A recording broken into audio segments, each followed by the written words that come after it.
Hi అండి. AP రాష్ట్ర వ్యాప్తంగా రేషన్ కార్డుదారులందరికీ కూడా అదిరిపోయే శుభార్త అయితే వచ్చేసిందనమాట.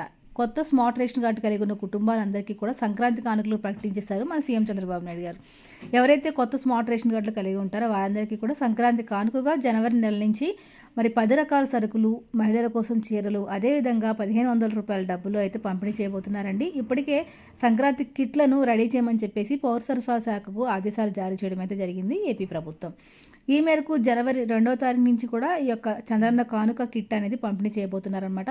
ఏపీ రాష్ట్ర వ్యాప్తంగా ఎవరైతే కొత్త స్మార్ట్ రేషన్ కార్డులు కలిగి ఉన్న కుటుంబాలకి అందరికీ కూడా ఈ చంద్రన్న కిట్లు అనేవి అందుతాయన్నమాట. ఏపీలో ప్రతి ఒక్క పేదవాడు కూడా ఆనందంగా పండుగ జరుపుకోవాలనే ఉద్దేశంతో చంద్రన్న కానుకలను తిరిగి ప్రారంభించాలని చెప్పేసి ఏపీలో కూటమి ప్రభుత్వం నిర్ణయం తీసుకుందండి. దీనికి సంబంధించిన పూర్తి సమాచారం కనుక మీరు తెలుసుకోవాలనుకుంటే కనుక వీడియో పైన ప్లే బటన్ మీద క్లిక్ చేసి పూర్తి చూడని మీరు చూడొచ్చు. వీడియో కనుక చిన్న లైక్ చేసి ఛానల్ సబ్స్క్రైబ్ చేసుకోండి. Thank you.